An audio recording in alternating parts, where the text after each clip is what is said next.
Hello everyone, welcome to our channel current unaffairs. तो आज हम 6 अगस्त के करंट अफेयर डिस्कस करेंगे और उससे पहले कल के करंट अफेयर का क्विक रिवीजन करेंगे। तो कल का पहला क्वेश्चन था, किस राज्य की विधानसभा ने खनन खनिजों पर उपकर लगाने के लिए विधेयक पारित किया? तो ये किया है झारखंड राज्य सरकार ने। झारखंड के सीएम कौन है? तो वो है हेमंत सोरेन। इनकी पार्टी है झारखंड मुक्ति मोर्चा और यहां पर राज्यपाल बने हैं संतोष गंगवार। किसे संयुक्त राष्ट्र की आर्थिक और सामाजिक परिषद का अध्यक्ष चुना गया? तो ये चुना गया है बॉब रे को। इनका संबंध है कनाडा से और ये कनाडा के परमानेंट रिप्रेजेंटेटिव हैं यूएन में। और यूएन के अभी सेक्रेटरी जनरल कौन है? तो वो है एंटोनियो ग्यूटरस। इनका संबंध है पुर्तगाल से। पेरिस ओलंपिक 2024 में स्वर्ण पदक जीतने वाला पहला तटस्थ यानी कि न्यूट्रल प्लेयर कौन बना? तो ये बना है इवान लिटवेनोविक। इनका संबंध है बेलारूस से। भारत को एलएनजी यानी कि लिक्विफाइड नेचुरल गैस का दूसरा सबसे बड़ा आपूर्तिकर्ता देश कौन सा बना? तो ये बना है अमेरिका। और एलएनजी में 80 से 90% होती है मीथेन गैस। और भारत को एलएनजी सबसे ज्यादा कौन सा देश प्रोवाइड करता है? तो वो करता है कतर। पहले पे है कतर, दूसरे पे है अमेरिका, तीसरे नंबर पे है Saudi Arab. ICAR central marine fisheries research institute के नए डीजी कौन बने? तो ये बने हैं doctor Grinson George. ICAR Indian council of agricultural research जो बनी थी 1929 में, हेडक्वार्टर नई दिल्ली में। और अभी इसके डायरेक्टर कौन है? तो वो हिमांशु पाठक। और central marine fisheries research institute ये कब बना था? ये बना था 1947 में। कहां पर है ये है कोच्चि में। डैनियल सेल्जनिक का देहांत हो गया। डैनियल सेल्जनिक हॉलीवुड के बहुत बड़े फिल्म प्रोड्यूसर थे। इनका संबंध था मीडिया से। किस कंट्री में ओरोपोचे वायरस से पहली मृत्यु दर्ज की गई? तो ये की गई है ब्राजील में। India at the rate 100 envisioning tomorrow economic power house के लेखक कौन है? तो ये है प्रोफेसर KV सुब्रमण्यन। भारत ने किस कंट्री के साथ लोथल जो गुजरात में है वहां पर संयुक्त रूप से राष्ट्रीय समुद्री विरासत को विकसित करने के लिए किस कंट्री के साथ समझौता किया? तो यह किया वियतनाम के साथ। कैपिटल क्या है? हनोई। और पीएम कौन है? फाम मिन चिन। और यहां पर मुद्रा चलती है डोंग। तो बढ़ते हैं आज की वीडियो की तरफ। आज का पहला क्वेश्चन है, पेरिस ओलंपिक 2024 के समापन समारोह यानी कि क्लोजिंग सेरेमनी में कौन भारतीय दल का ध्वजवाहक चुना गया? तो ये चुनी गई है मनु भाकर। इनका संबंध है हरियाणा से। इनका खेल है शूटिंग और इस ओलंपिक में ये 2 ब्रॉन्ज मेडल जीत कर आई हैं। एक जीता है 10 metre air pistol women category में, 10 मीटर एयर पिस्टल में। और दूसरा जीता है 10 metre air pistol mixed event में। ये जीता इन्होंने सरबजोत सिंह के साथ मिलकर। और पेरिस ओलंपिक 33वें नंबर के ओलंपिक्स हो रहे हैं। ये 26 जुलाई से स्टार्ट होकर 11 अगस्त तक चलेंगे। और पेरिस में तीसरी बार समर ओलंपिक्स हो रहे हैं। पहली बार हुए थे 1900 में, इसके बाद हुए थे 1924 में और अभी हो रहे हैं 2024 में। और भारत की तरफ से इसमें 117 खिलाड़ियों ने हिस्सा लिया, 117 एथलीटों ने हिस्सा लिया था। 70 इसमें मैन है और 47 वीमन है, ये भी याद रखना। और इन खेलों का मोटो क्या है? तो वो है गेम्स वाइड ओपन। और मैस्कोट यानी कि शुभांकर क्या है? तो वो है फाइजीरियन कैप। और इन खेलों में भारत की तरफ से सैफ डी मिशन चुने गए थे गगन नारंग। और जब ओपनिंग सेरेमनी हुई थी उसमें ध्वजवाहक कौन था? तो पुरुषों में थे शरद कमल और महिलाओं में थी PV सिंधु, ये भी याद रखना। और अभी क्लोजिंग सेरेमनी के लिए चुना गया है मनु भाकर को। और ये ओलंपिक हो रहे हैं पेरिस में। पेरिस में तीसरी बार हो रहे हैं। और अगर आपसे पूछे एशिया में कितनी बार हुए हैं? एशिया में 4 बार हुए हैं। पहली बार हुए थे 1964 में। कहां पर? टोक्यो में। टोक्यो में। इसके बाद हुए थे 2020 वाले ओलंपिक। इसके अलावा 1988 में हुए थे सियोल ओलंपिक। सियोल कैपिटल है साउथ कोरिया की। इसके बाद हुए थे 2008 बीजिंग ओलंपिक। बीजिंग कैपिटल है चाइना की। ये है मनु भाकर। इनका संबंध है हरियाणा के झज्जर जिले से। इनकी उम्र मात्र 22 साल है और 2018 में जो कॉमनवेल्थ गेम्स हुए थे वहां पर ये गोल्ड मेडल लेकर आई थी, ये भी याद रखना।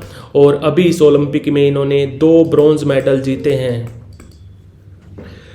पेरिस ओलंपिक 2024 में 100 मीटर स्पर्धा किसने जीती? ओलंपिक का सबसे पॉपुलर इवेंट होता है 100 मीटर स्प्रिंट, तो ये जीती है इस बार नो लाइल्स ने। इनका संबंध है अमेरिका से और इन्होंने ये स्प्रिंट लगाई है 9.784 सेकंड में।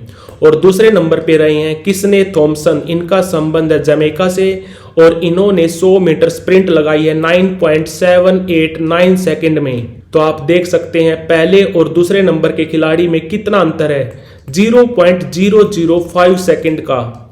1 सेकंड के 5000वें हिस्से का अंतर है केवल। पहले और दूसरे खिलाड़ी के बीच में 1 सेकंड के 5000वें हिस्से का अंतर है केवल। आप देख सकते हैं ये है नो लाइल्स जो पहले नंबर पे रहे, ये है किसने थॉमसन जो दूसरे नंबर पे रहे। इनके बीच में केवल 0.005 सेकंड का अंतर रहा। और 100 मीटर स्प्रिंट में सबसे ज्यादा गोल्ड मेडल जीते हैं जमैका के उसेन बोल्ट ने। 2008 के ओलंपिक में, 12 के ओलंपिक में, 16 के ओलंपिक में उसेन बोल्ट ने अपने कैरियर में टोटल 8 गोल्ड मेडल जीते थे। और अगर आपसे पूछे ओवरऑल किस खिलाड़ी ने सबसे ज्यादा गोल्ड मेडल जीते हैं, तो वो जीते हैं माइकल फेल्प्स ने। अमेरिका के स्विमर थे, इन्होंने अपने कैरियर में टोटल 23 गोल्ड मेडल जीते हैं। और भारत ने कितने जीते हैं अभी तक? भारत ने आज तक केवल 10 गोल्ड मेडल जीते हैं, जिसमें से 8 है हॉकी में, 1 है शूटिंग में, 1 है एथलेटिक्स में। तो 100 मीटर स्प्रिंट इवेंट में पहले नंबर पे रहे जिनको गोल्ड मेडल मिला है नो लाइल्स, इनका संबंध है अमेरिका से। सिल्वर मेडल मिला है किसने थॉमसन को, इनका संबंध है जमैका से। और तीसरे नंबर पे रहे हैं फ्रेड कर्ली, इनका भी संबंध है अमेरिका से। राष्ट्रीय हथकरघा दिवस कब मनाया जाता है? नेशनल हैंडलूम डे मनाया जाता है 7 अगस्त को। और पहली बार राष्ट्रीय हथकरघा दिवस मनाया गया था 2015 में। इसका ऑफिशियल सेलिब्रेशन करता हमारा कपड़ा मंत्रालय, हमारे कपड़ा मंत्री हैं गिरिराज सिंह। और सबसे इंपॉर्टेंट बात यह है कि इस बार राष्ट्रीय हथकरघा दिवस पर एक प्रदर्शनी का आयोजन हुआ है जिसका नाम है विरासत। Very very important. कहां पर हुआ है? विरासत प्रदर्शनी का आयोजन हुआ है नई दिल्ली में और ये 15 दिन तक चलेगी। 15 दिन के ग्रुप को क्या बोलते हैं हिंदी में? 15 दिन का जो समूह होता है इसको बोलते हैं पखवाड़ा। तो आंसर है इसका 7 अगस्त। हाल ही में किसे सीमा सुरक्षा बल के महानिदेशक का अतिरिक्त पदभार दिया गया? तो आंसर इसका दलजीत सिंह चौधरी। दलजीत सिंह चौधरी अभी सीमा सशस्त्र बल के डीजी भी हैं और अभी इनको बीएसएफ के डीजी का अतिरिक्त पदभार दे दिया गया है। इनसे पहले बीएसएफ के डीजी कौन थे? तो वो थे Nitin Agrawal. Border security force कब बनी थी? 1965 में। गृह मंत्रालय के अंडर काम करती है, पाकिस्तान और बांग्लादेशी बॉर्डर पर हमारी रक्षा करती है। हाल ही में कृषि अर्थशास्त्रियों का 32वां अंतर्राष्ट्रीय सम्मेलन कहां पर शुरू हुआ? तो ये हुआ नई दिल्ली में और इसका उद्घाटन किया है पीएम मोदी जी ने।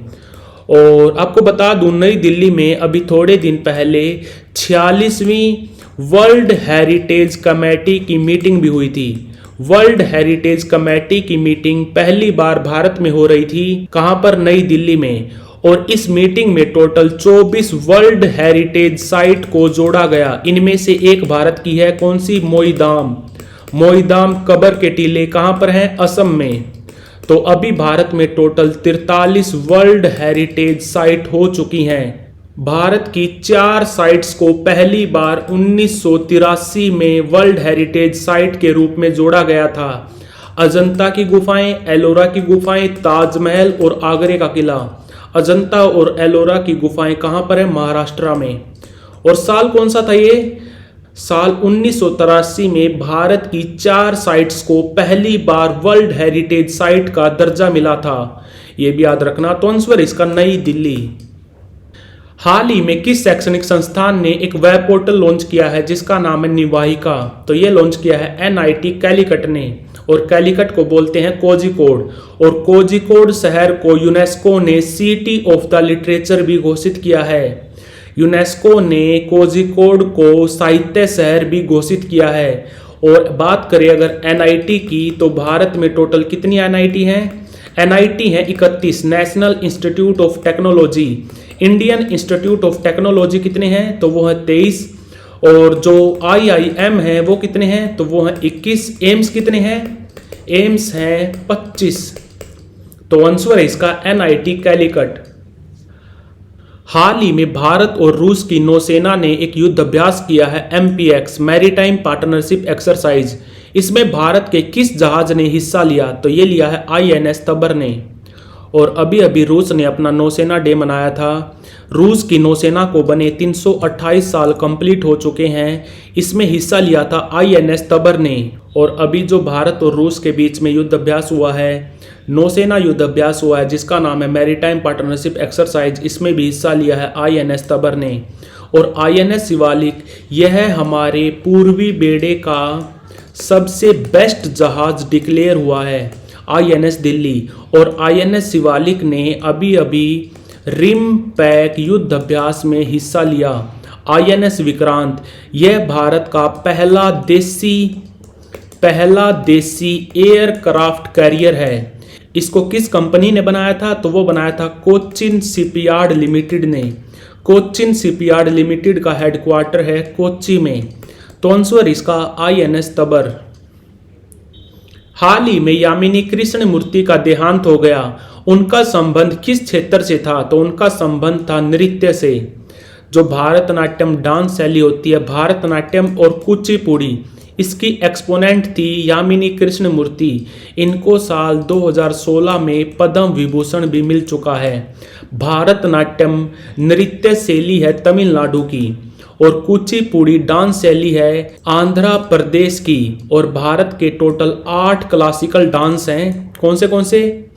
भारतनाट्यम, कुचिपुड़ी, मोहिनी अट्टम, कथकली, कथक, मणिपुरी, सतरिया और ओडिसी। तो कुल मिलाकर भारत के टोटल 8 क्लासिकल डांस हैं। इनमें से भारतनाट्यम और कुचिपुड़ी की एक्सपोनेंट थी यामिनी कृष्णमूर्ति। इनका संबंध था आंध्र प्रदेश से और इनको साल 2016 में पद्म विभूषण भी मिल चुका है। तो आंसर इसका नृत्य। ये है यामिनी कृष्णमूर्ति। नासा अक्टूबर महीने में एक मिशन कर रहा है जिसका नाम है एक्जियोम 4। इसके लिए भारत के कितने अंतरिक्ष यात्रियों को चुना गया? तो इसके लिए नासा ने टोटल 4 अंतरिक्ष यात्रियों को चुना है, जिसमें से 2 भारत के हैं। तो आंसर इसका 2। कौन कौन है? इसमें से एक तो है प्राइम एस्ट्रोनॉट। इन 4 यात्रियों में से जो प्राइम एस्ट्रोनॉट हैं उनका नाम है Shubhanshu Shukla. Shubhanshu Shukla, very very important question. और दूसरे हैं नायर जी, जिनका नाम है प्रशांत बालकृष्णन नायर। प्रशांत बालकृष्णन नायर। और इस मिशन को नासा इस साल अक्टूबर महीने में करेगा और 4 अंतरिक्ष यात्रियों को इंटरनेशनल स्पेस स्टेशन भेजेगा। रॉकेट यूज होगा फैल्कन 9। बात करें अगर नासा की, तो नासा कब बनी थी? 29 जुलाई 1958 को। और इसके एडमिनिस्ट्रेटर कौन है? तो वो है बिल नेल्सन। तो आंसर इसका 2।